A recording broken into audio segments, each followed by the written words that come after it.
Hey, that's a lot of Bollotta. Hi, y'all. Welcome back to Bollotta-FIDE, your one and only pod for events and entertainment. I'm Anthony Bollotta. And I'm Alexia Cristina Postolidis. She sure is. Hi, Alexia. Hi, Anthony. I'm excited tonight. I am too. You know, we have somebody with us tonight that, we give these tipsies, and we have Alex, the mixologist, our flavorologist. But this is someone who Alex gets inspiration from that we're going to meet later. So It's really exciting. He's absolutely wonderful and charming and creative and talented and full package. Full package. Full 100%. Full package. You're going to love him, I promise. But first, the word of the week. Words, words, words. The more you know, the better you communicate. And the better your chance to get people to listen and care. And who doesn't want that? The word of the week is lollygag. Lollygag? Lollygag. Spell it. Lollygag. Lollygag. Lollygag. Define it. Lollygag. To wander aimlessly. To dawdle. Lollygag. And use it in a sentence correctly, please. I will now use it in a sentence correctly. I can't wait to lollygag with Gustavo Rojas. Lollygag. Lollygag. There you go.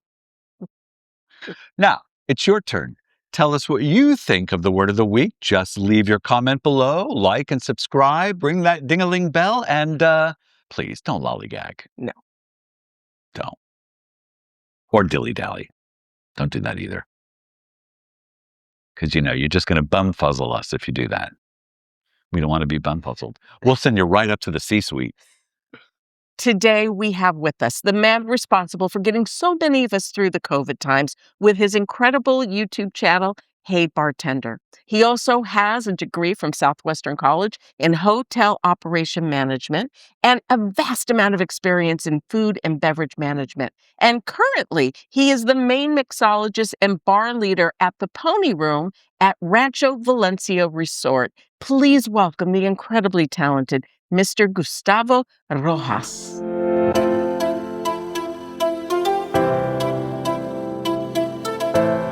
Well, today I'm very excited because we have with us the man responsible for keeping so many of us sane during the COVID times with his incredible YouTube channel, Hey Bartender.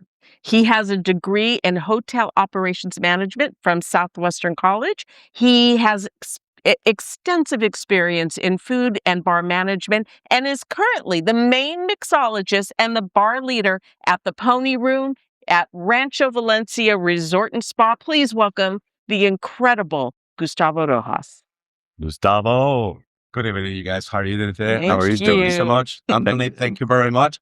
And Anthony, thank you for being here with us tonight. Thank you so much for the invitation. Finally, after all these years that we've been talking about it. Yes. Well, you're a busy guy. You have a lot going on too. Yes. Yeah, a lot going on. I assume that the entire planet had a lot of things going on, those days. And that's probably a fair assumption, right? We all have, right? Yes. So we're curious, when did you find you had a talent for mixology, for not just bartending, but for creating drinks? Wow. Okay. That's a good one. I gotta say that the first person that actually was like picking my brain and kind of like a push me to develop some concepts and making cocktails and take ideas, reinvent cocktails, or do touch-ups and get a better taste. He was Chef Keegan Gerhardt. Mm-hmm. And this thing started right next Office News, which it was called D-Bar. D-Bar. So drinks, dine, and desserts. That's what that D stands for. A lot of people believe it was that. But it's drinks, dine, and desserts. And for those the audience don't know familiar with the name of Mr. Gerhardt, he was the challenge.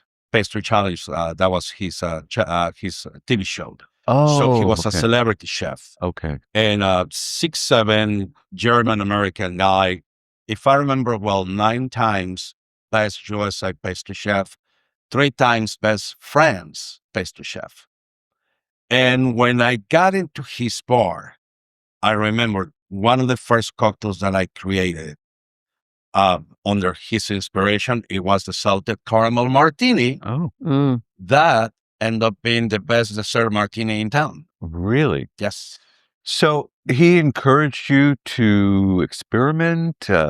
He was like, hey, we have this concept, look at it. And for those people that they know the art, it was just like a wide building, really beautiful sky ceiling, Right.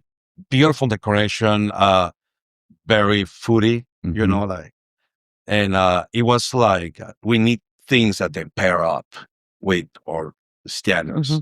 So I was just a bartender for him. And unfortunately, I had to experience one, two, three or four bar managers that they just walk out. And I remember the last one, I had enough. I have a pint of beer. I went straight to his office. I sit down and I'm like, you know what? I'm sorry. I'm taking over the management of your bar because I'm tired of like having these guys here just, you know, trying to do something and they just leave you hanging. And I remember he looked at the sky. He's like, $10. And that was the beginning. Right. That was the beginning. Wow. I start like, you know, come up with like interesting concepts. And there's not, honestly, I mean, I don't believe that my cocktails, they are like super amazing. But I can tell you one thing. It is a cocktail that is well balanced, super tasty, and you definitely want to have more than one. That's my vision in a cocktail. When you make a cocktail, you want to make sure somebody wants a second. Yes. That's a great Yes. goal to have. Yes. And I can attest that your recipes elicit that. How do I know this? I have made a couple. And had more than one. And had more than, I don't even do a single recipe anymore. I mean, I already know I'm going to double it up. Yeah. That's why. Yeah. So no formal training as a bartender, all of it innate, you know, just sort of came out of you, if you will? Well, no, as a matter of fact, I believe that this is more like the result out of all the experience and finally touching the right place. Right. So I come from Mexico City.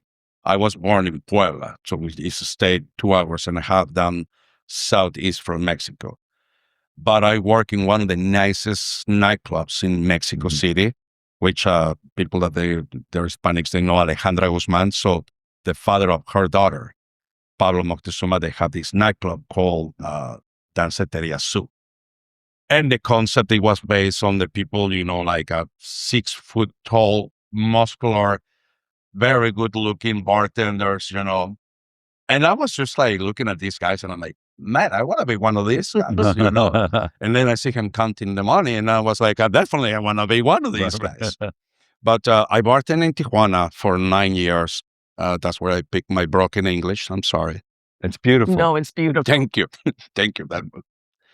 And I work in nightclubs, I work in weddings, I work in restaurants, I work in breakfast joints, you know, a little bit of everything. And right when I come into the moment that I touch D-Bar, between D-Bar, Coronado Marriott, and Pony Room, that's when things they polish. By the time I touch Pony Room, I feel in heaven because, I mean, I have access to anything I want. Right, right. I mean, I love it. I have my $60,000 shelf, you know, and it's like, I have one too, by the way, $60,000 shelf. yeah, it's really We nice. I mean, everybody needs one. yes, of course, especially when you're like, what should I go for today? That is rather Louis, you know. But it just like that caliber is so nice to be able to, chef, you know, I need this, and that. Perfect. Next day, it's right there. The Pony Room at the Rancho Valencia is probably San Diego's most high-end bar, right? Correct. It's a bar. Correct. It's a very intimate bar. In the county, it really is a very high-end bar. You had a very high-end, laid-back, but high-end clientele there. Correct. So, and you could never have started your career at the Pony Room, right? There, no way. No, I mean, you really need to know what you're talking about right there. Because I mean, our client or guests, if this is people that they're in traveling the world. Okay, so these people that they're in their experience and they're very knowledgeable, Very discerning. so they do know when you are like for real, or you're just like trying to like get away with murder. And it's nice to be able, going back to Kieran Gallagher, he told me one day, knowledge is power. And he was totally right. So by the time that actually I get to Bonnie Room, my idea was, okay, what do I have right here? I see bottles. I have no clue what they are. Bring it down, take a picture, go home, and start like doing my research. Okay, it comes from this area. This is whatever tequila. This is a region. This is the Altos. This is the body. This is from this state. This type of barrels, and memorize that stuff. So that kind of knowledge is the one that you have to project at places like Pony Room. If you want to sell a shot of, $1,200 to $2,000, shot, yes, you need to know about it. I was actually going to ask you how you learned about all these various high-end spirits. Yeah, it is just about like grabbing, and that's one of the things that I encourage with the current team. We do have a couple guys that I'm like, hey, being in a well, shaking a cocktail, and learning the menu, that doesn't make you a bartender. I'm sorry, but it's not. There's like, you need to know the operations, the proper way to serve and attend somebody, especially in a high-end industry like Pony, and knowledgeable. You need to know exactly what is and what is it for, how to apply it. You're not going to do, a sour with something that is going to just like increase the acidity more, I mean, you're going to kill somebody with an acid reflection, But it's challenging, but it's very satisfactory to know at one point everything that you have in the bar. It's challenging, but it's fun. It's a lot. Yeah, and it's not magic. You put the work in. Oh yeah. And that's a great point to make. It didn't just come to you. You put the work in, you learned about the bottles you didn't know about, and you made it work, and it's more, especially at a place like the Pony Room, it's more than just having the bartending skills. It's the people skills, right? Yeah. And those are, it sounds to me like skills you've had for a very long time, if not born with. For about that, I am not sure. I try to be respectful to every single person that walks in. I project what our beverage program means and what they're looking for. I present our menu with proud because the food is amazing. And obviously, I mean, we have to represent. We are a 10-star Force resort. So we have 5 for the actual spa and 5 for the resort. So it's a 10-star. And we have to, you have to live up to that expectation every single day. We have certain amount of standards. We have certain amount of steps of service that we need to. We don't want to make it robotic. We want to be unique, but with style. So what's the trick in knowing when to give a customer attention as a bartender and when to sit back? That is a really good question. I'm curious. Well, for a person that actually works in the industry for quite some time, even my wife, production, she says, after all these years, you became a really good profiler. You read the room. You learn to read the people. And it's very easy and elemental for some other. It's just more like a paying attention to what is exactly the guest doing. So right there, we have people that they sit down and they're talking about the future of San Diego. I will tell you, just per se, we have General Mattis there with the General Dynamics one day. Okay. And he enjoys a certain kind of French brandy. The last thing that I want to do over there is just go over there and try to his table and interrupt his conversation. He's addressing, everybody's paying attention. Definitely not my place to go and offer anything. Just like be attentive to whatever he wants. Right. But in the other hand, you have a beautiful lady that is staring at the TV, watching baseball, but not making any kind of like a gesture. Yeah, she's waiting for somebody. So maybe that person needs to have a little conversation while you're like polishing a glass or, is paying attention. Paying attention. Paying attention is going to solve so much things and make you look good in so many aspects. I want to say, I think it's a little bit more than that. It's paying attention, but it's also understanding that getting out of your ego, if you will, understanding it's really not about you. It's about what's happening here and tuning in to that, really having the ability to tune in and let your ego go. Caring. Yes. Really caring. Genuine. Right. Care, which is a lot of things that they happen in the industry.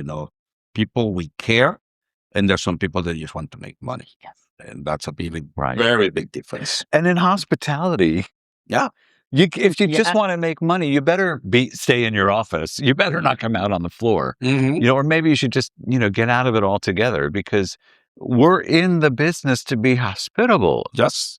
Bottom line, period, the end, right? Yes. I've been doing this for quite some time. So till nowadays, I still enjoy it. Well, and I think we can all agree the food is important. The drinks are important.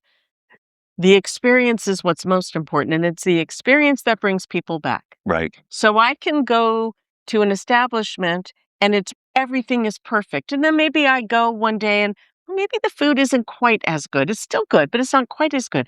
The experience is still amazing, and I'm treated like my presence is wanted. I'm going to go back, and I'm going to go back, and go back. Yeah, I think people want to feel comfortable, right? They want to come in and feel like they're at a place like at home, if you will, that makes them feel at home. Exactly. And you're responsible for that. Exactly. It's a very small place, so the presence of the bartender is massive in that place. You can't hide. Let me tell you a little secret that sometimes I do. Like I said, you learn to read the people. Sometimes people, they just walk in and they're like, okay, what should I do? And I'm like, do you want me to tell you?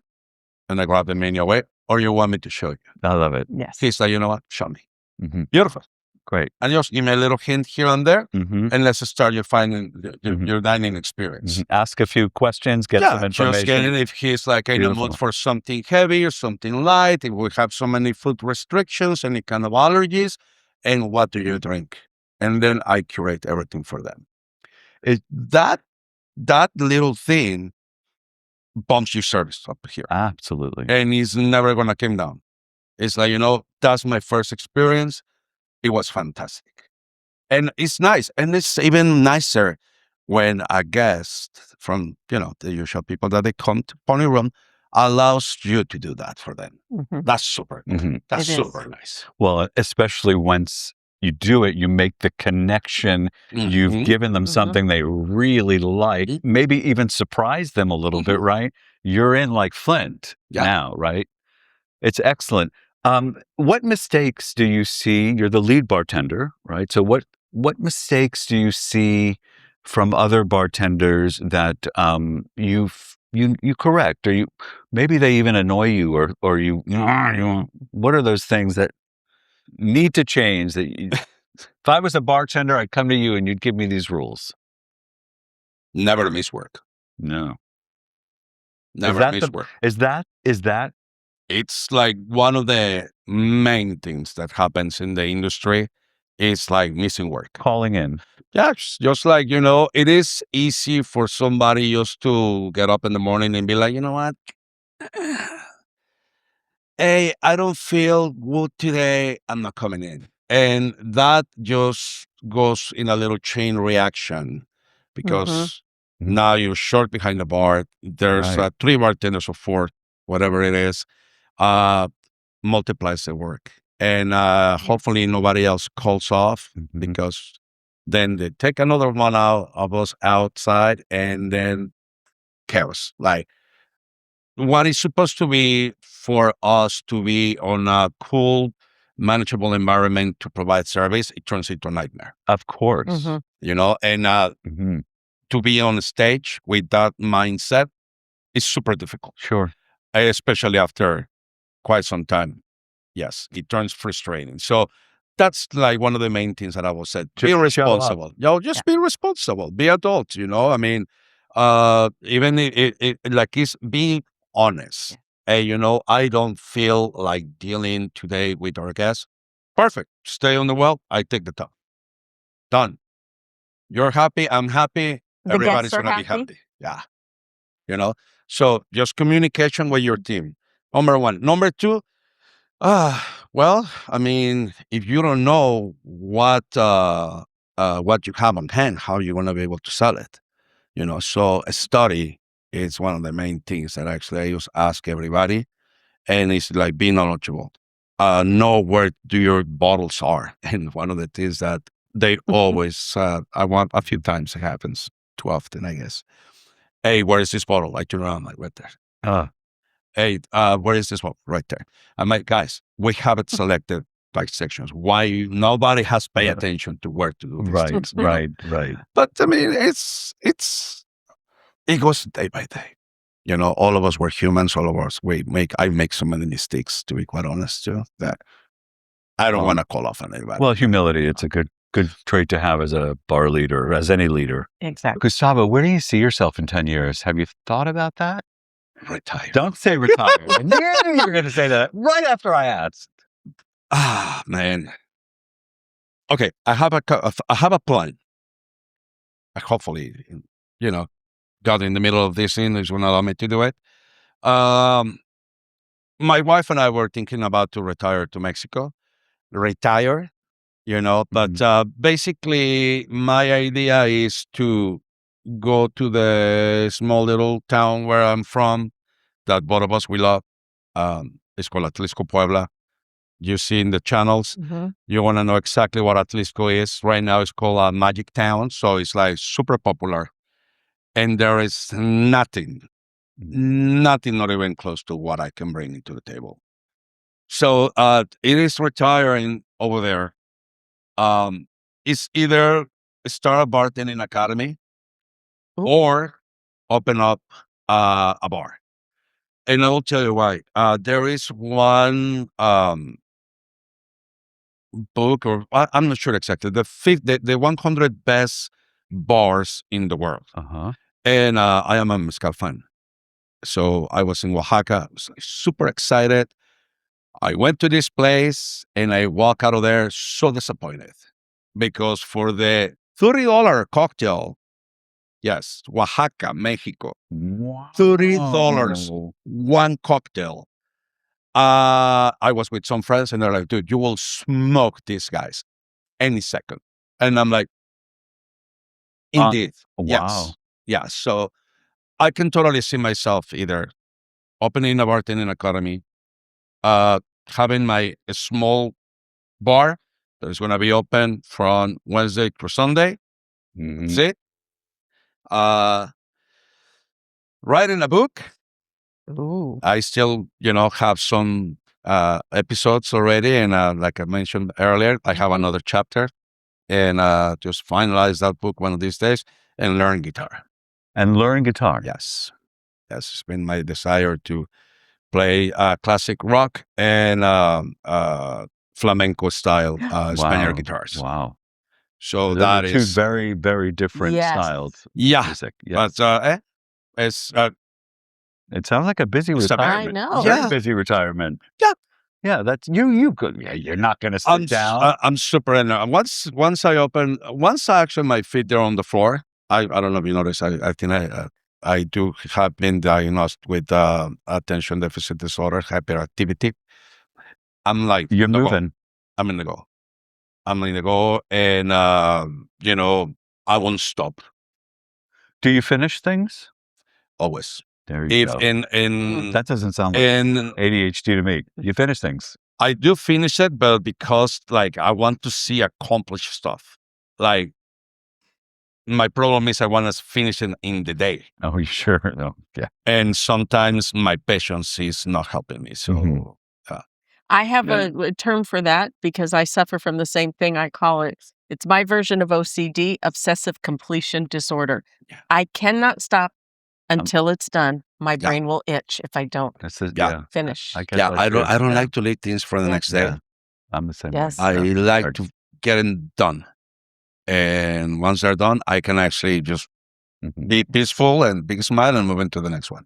Yes, because when you save things for the next day, you have to organize, reorient yourself to what you were doing, how you were doing it, the process you had. Will you do it the same way that you did it the night before, the day Mm. before? It's a lot It's a lot. to hold on It's to, extra energy. right? It's a lot of extra energy. Yep. Yep. Yeah. Correct. So we have something that we call the Bollotta-FIDE 5. These are 5 questions that we ask everyone. Oh my goodness. You Okay. know, so we haven't shared any of these with you, so they'll be new for you. And Okay. do you mind? Please go ahead. All right, here we go. Okay, so what was your worst bartending experience and what happened? Oh my goodness. Oh. I knew there had to be one. It's going to be a good one. Yeah. So speaking of the chapters, wedding venues. And I realized that wedding venues, it is the most delicate place to work because one mistake and everything relates on the bride. It's the biggest It thing is in a their life. super, exactly. Right. It is a super emotional Right. environment. Okay. So, but this case, it was not the bride. It was the father of the groom. Oh, And I tell you what it is. Can I mention brands? sure. Yes, I think. Because it's a local. So I'm not going to say it because of out of respect. But the son of the owner of one of the largest breweries in San Diego that is located in San Marcos, mother's, he got married, and the groomsmen came over with what we call jockey boxes, which is basically a cooler with a coil system in order to chill kegs of beer. Okay. Okay. And previous to that one, we have another person that actually from another large brewery that it could bring over 4 kegerators, professional equipment. So completely two different scenarios, but same topic, beer, because that was the actually the stuff that they're going to give to the attendees. Sad to say that 4 of those jockey boxes, they were completely useless, broken, leakage, no gaskets. I mean, we couldn't work with it. So we start bartending, and I mean, like the ceremony is over, and you have 200 people lined up. Right there. Yeah. Suddenly. And we have like beer that we cannot pour. Was it a hot day? Yes. Okay, that makes it And even this is worse. San Marcos. Yes. So it was like Yeah, it was super hot. super hot. So Yeah. what we did is like we pump and we fill pitchers and we put them on ice To keep it chilled. cold, Yeah. right, so that you can in pour order to quickly. save the rush. And when we address Right. this thing to the actual groom, we're like, hey, you know what? We have this problem. He's like, yeah, go ahead. Sad to say that somebody is like, oh, just wait until the father of the groom knows that you're pouring his beer out of a pitcher. Can you believe that he actually went and told him? The father of the groom came behind the bar and they started like, names and everything to me. Oh And I'm my like, gosh. sir, wow. I'm like, sir, please, you need to see this. You are not at the level of the conversation here. I want to speak to the manager. I'm like, nice to meet you. I am your bar manager. I'm the one in charge. No, you're not. No, you're dismissing. Well, I mean, it make my life miserable. Sure. I mean, like, Very you wanted to very chew me. disrespectful. Yeah, but I mean, I was like, it's not my fault that your team just bring this terrible equipment, Right. And I was just kind of like, come on, it's not my fault. He didn't listen before he And started. eventually the groom came over. It's like, don't listen to my dad, please, don't worry about it. And I'm like, well, I'm definitely not going to lose my sleep tonight. But Right. yeah, I feel bad, but hey, this we have to work with Mhm. what we have in hand. You got to buck it up and move on. And Yeah. even Yeah, the next day I was like, painful. you know what, whatever. Right. It's done. You But just yeah, let it go, in right. the moment, I really feel very tempted to just like talk back to the guy. Of and be course. like, hey, you know what? Just measure your way. You're talking to me. I'm trying to be servicial here, but I am not, you know, Right. whatever. You don't have to say it. We know. Yeah. So have you ever met one of your heroes? And if so, who? Somebody you admire? If I ever meet one of my heroes, meaning like in the industry, I mean, somebody that you admire, somebody that you thought, oh, I'd like to meet that person. Anybody? well, I gotta tell you something. I mean, I have an amazing experience based on the knowledge that we were talking about. One of the guys came over and he's like, "Hey, I have a gentleman asking for a good mezcal," and I'm like, "Okay, so has he tried something before? I don't know. Go talk to him. He's in table 46." I'm like, "Okay, whatever." So when you get into the second part of Pony Room, which is Veladora, the nice high-end restaurant, things are a little bit more dark in there. Mhm. And I did not see the gentleman pretty quite right. But anyway, I mean, we have a nice conversation. I brought 3 different varietals. We have a beautiful conversation. I explained them the difference in between everything. And the guy was just like a super nice. Next thing I know, he follows me to the bar.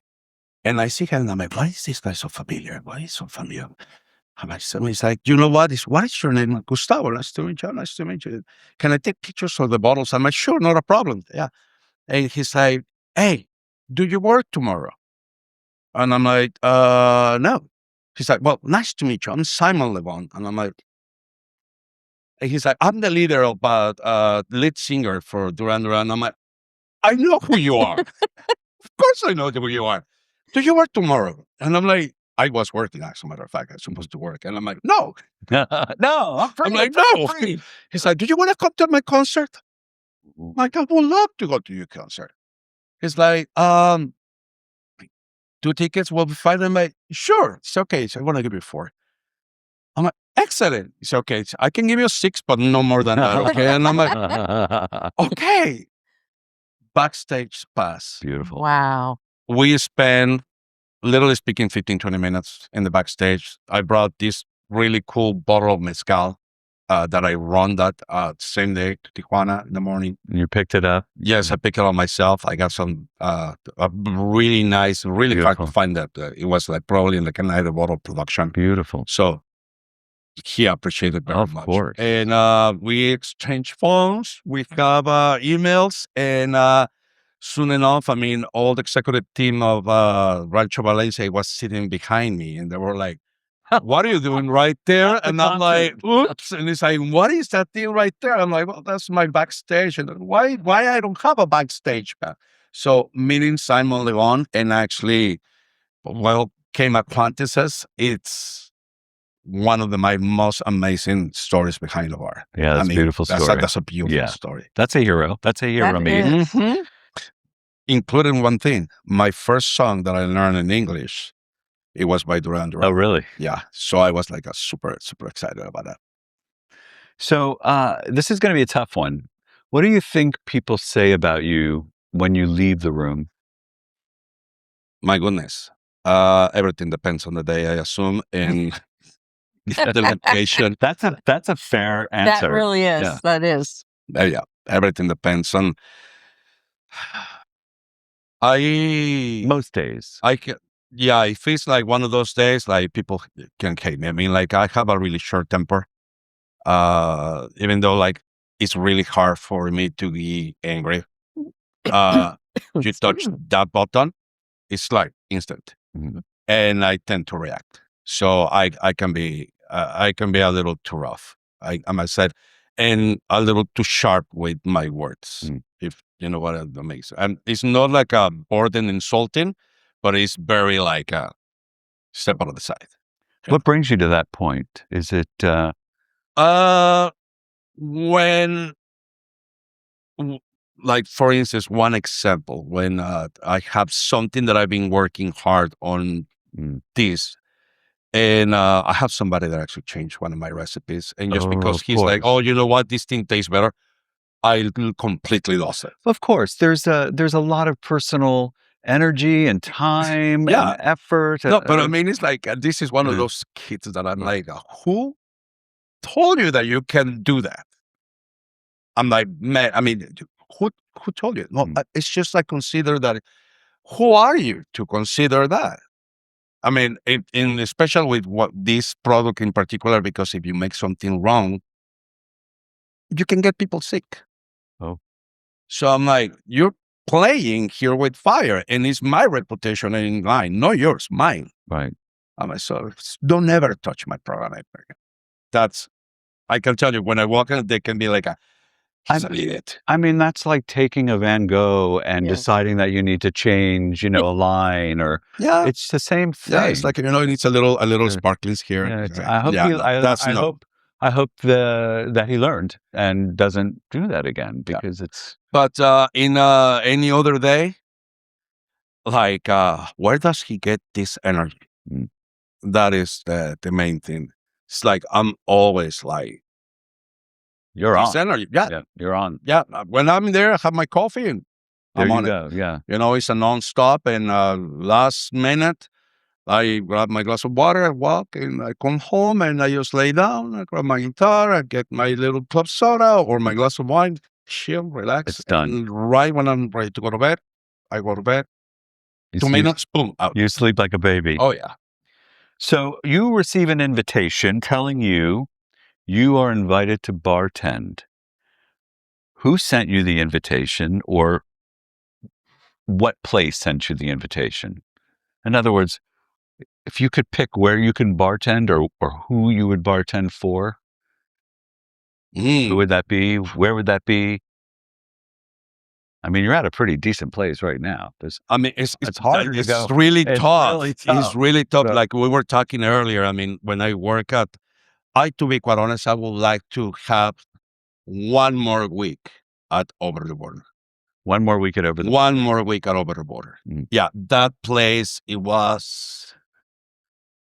It's an energy that can't be replicated. Yes. Yeah. Yes. I mean, like, I wish I can tell you what it will be the equivalent of this artist that we have at one point, but it's like the best of the rock and Spanish bands play there. Sure. And I was like taking pictures with them, making cocktails for them, hanging out and backstage with them, and then go back to the bar, Mhm.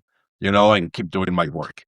But yeah, any day. I mean, like, have so many great artists that I would choose one week. There are a lot of perks to being a bartender. Yes. There really are. I hadn't really Yes. thought about that until this conversation, how many perks there are and how Yes, I close mean, you can get to yes, people. waiters and servers, in general, I mean, they have to take care of a lot of stuff. And that's why I feel a lot more comfortable behind the bar, because Right. I manage my space Mhm. and I manage my time. And when I manage my time, I make things happen. And I want to be a little clear about that. There are a lot of perks, because there are only perks when you excel Yes. at what you do, and it's special. You're creating an experience that is unanticipated. They're walking into the pony room. They're not necessarily thinking they're going to drink something they haven't had before, or meet someone that knows more about something, or at least as much as they do. So you're already at that level where you make these perks happen for yourself, Yes. really, right? It happens because you elevated your craft. Yes. And we making every single moment, remarkably memorable. Mhm. It is very grateful to have people that they come back a year and a half. Gustavo, I was looking for you. Mm. I mean, like, the fact that I'm going to tell you a big secret of me. I am so bad remembering names. Names. Terrible. Terrible. In Spanish, I have no problem. In English, it's just so hard for me. But I will never gonna forget your face. And I'm gonna tell you exactly what you were wearing that day. What do we talk about it, and what do you order? I have that memory, but not the name. And nobody's perfect. I'm sorry. But it is just like so nice. That tells you that you're doing something right. Absolutely. And it's nice. And it's one day a beautiful lady came in and it's like, hey, can I have, the menu and this and that? And she's like, Gustavo, you're Gustavo? And I'm like, yeah, nice to meet you. She's like, oh my God. I was looking the reviews and you seem to be like the MVP of the Rancho Valencia. And I'm like, well, thank you so much, And then I figured out that, yeah, my name is just like here and there on the review. So apparently I'm doing something right. You have an opportunity to hold people in your hand for a few moments and create something really special. You have the intimacy, and you're doing that, and it makes you a very, very special commodity. Very special. It feels good. It feels great. So feels great for us too. And Yes. and we've never really been served a drink by Gustavo. Now, quickly, I want to tell you that Alex did make the Paloma Hermosa. Oh yeah. And he was very gracious because I did ask Gustavo first if it was okay that I do this since there were a few little twists, but I did get his blessing before we did this, and thank you for that generosity. Yeah, no, and honestly, I mean, nowadays it's really hard to come up with something very unique that you own created. Everything is basically an adaptation, a modification, everything. I mean, those days are long gone. I mean, nowadays it's like we've seen something, we try to duplicate it, you taste it and don't like it, and then you add your style. So yes, thank you so much for delicious. that. Thank you. It was delicious. It was. Yeah. I mean, I'm not a drinker. It was delicious. It really One of the changes, I have to say, came from a mistake because my giant ice cube didn't freeze. And I'm looking at my egg white going, well, what do I do with this? So I frothed it, I meringued it, and use it as a decorative topping on there. And then it has a nice little, so that was kind of a mistake, but it came out. But, I also wanted to say that the tequila that we used for this, it was from one of our sponsors, Passion Tequila, and that sponsor was brought to us by Mr. Michael on the Rocks Bolme. So I wanted to make sure I gave a shout out to him, but especially thank you for your generosity in letting me concoct that creation. My absolute pleasure. Thank you for being with us tonight, Gustavo Rojas. Thank you for the creations and for all of your professionalism and the way that you represent, because we need more people that represent like you do. And my goodness, thank you very much. Thank you. Feel very flattered. Thank you. Thank you. I really appreciate the invitation, the space, and the future invitation. Of course, count with me, please. Thank you. Absolutely. My pleasure. Thank you so much. Thank you. Alexis, thank you very much. And Senor, gracias. Hey, thank you for listening to Bollotta-FIDE. If you haven't already, please like and subscribe. And remember to leave us your questions or comments at bollotta.com/podcast. Bollotta-FIDE is a production of Bollotta Entertainment. Hey, that's a lot of Bollotta. Stay engaging.